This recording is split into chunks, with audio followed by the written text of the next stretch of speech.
Women and Sport. The modern history of women in sport started in the 19th century. At that time, golf and tennis were two of the sports that women played. At the first modern Olympic Games in Athens, Greece, in 1896, there were no women. Women first went to the Olympics in Paris, France, in 1900. But only 22 women played in those games, out of the 997 people from 19 countries. Women were in only 5 sports: sailing, golf, equestrian, tennis, and croquet. Little by little, more women's sports were in the Olympics. Women's athletics came in 1928. In 1948, the Olympics came to London, United Kingdom. In these games, there were more sports that women could take part in. Men decided who could be in which sports. One famous woman, who was at the London Olympics in 1948, was Fanny Blankers-Koen, an athlete from the Netherlands. She was 30 years old and had 2 children. People called her the Flying Housewife, which is a word for a woman who stays at home to look after her husband and children. Fanny was the top female athlete at the London Olympic Games because she got the most medals. Fanny was born in 1918 in a small town in the Netherlands. Her father worked for the government, but he was also an athlete. She had 5 brothers. When she was young, she liked many sports, and she was very good at them. She couldn't decide which sport to choose. Her teacher told her to become a runner.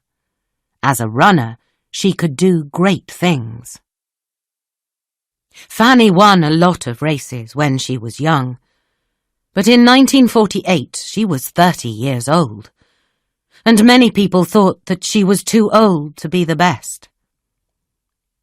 Other people said she had to look after her husband and her children. But Fanny started the 1948 Games by winning 2 races. One of them was the 100 metres. Then she won the 200 metres race and the 4x100 metres relay race. When she went home to the Netherlands, the Dutch were very happy.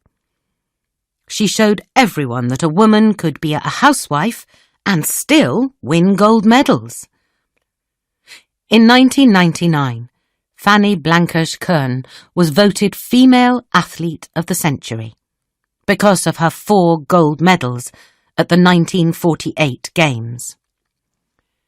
Fanny Blankers-Koen was one of the first women to show that women could also be great athletes.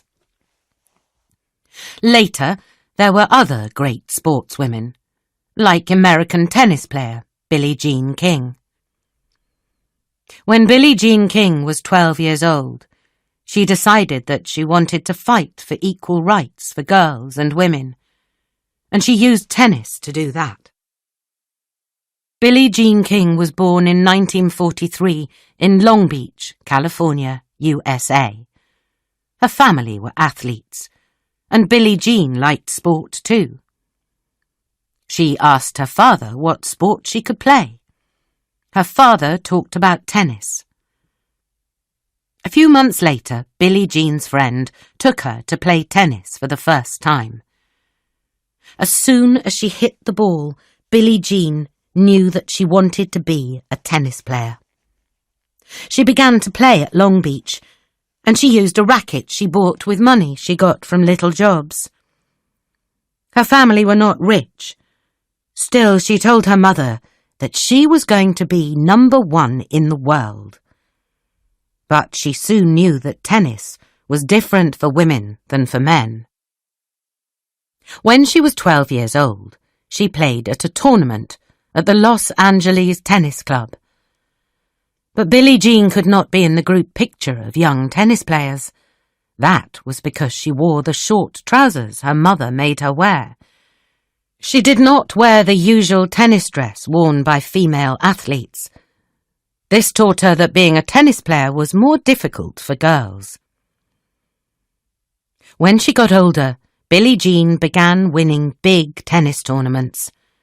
And in 1966, she achieved her dream. She was number 1 in the world in women's tennis.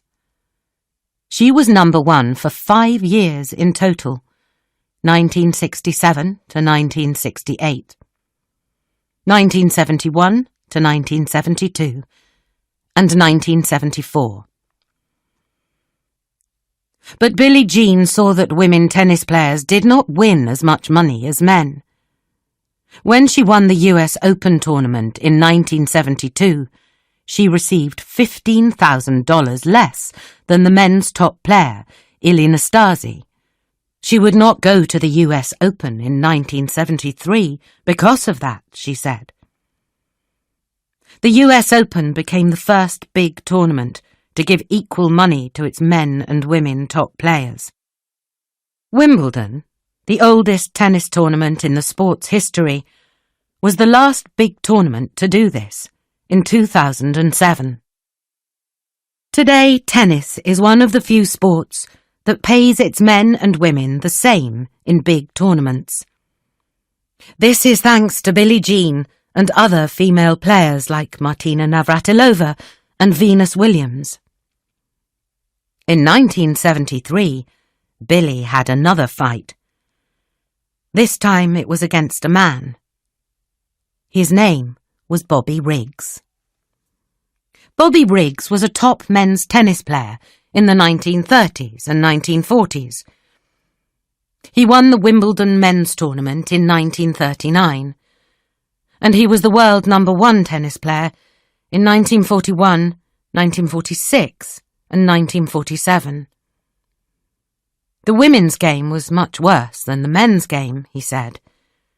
Even he, a 55-year-old man, could win against the best female players. He played the Australian player, Margaret Court. Bobby Briggs won easily.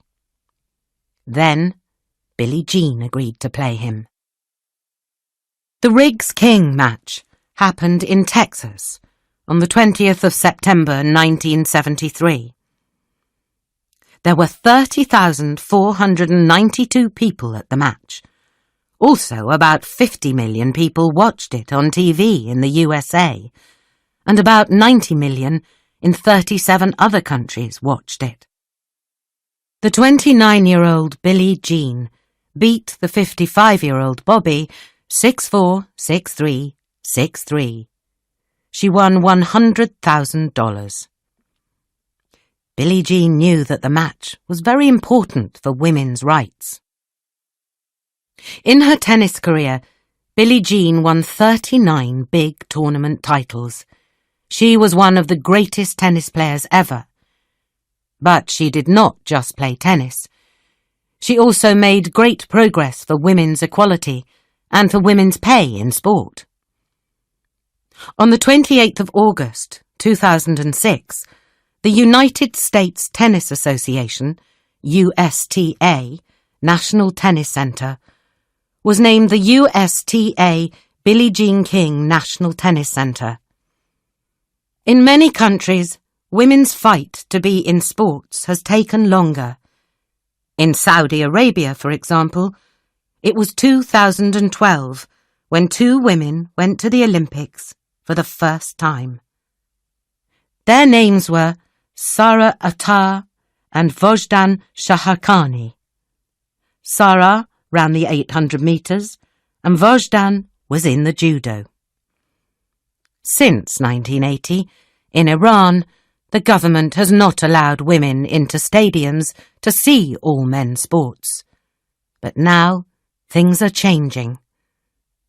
In June 2018, the Azadi Stadium's doors were opened to women and men during the last 2 Iran Games at the 2018 World Cup.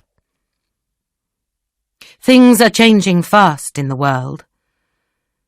Women have fought for the right to watch sports, to practice them, and to enter tournaments.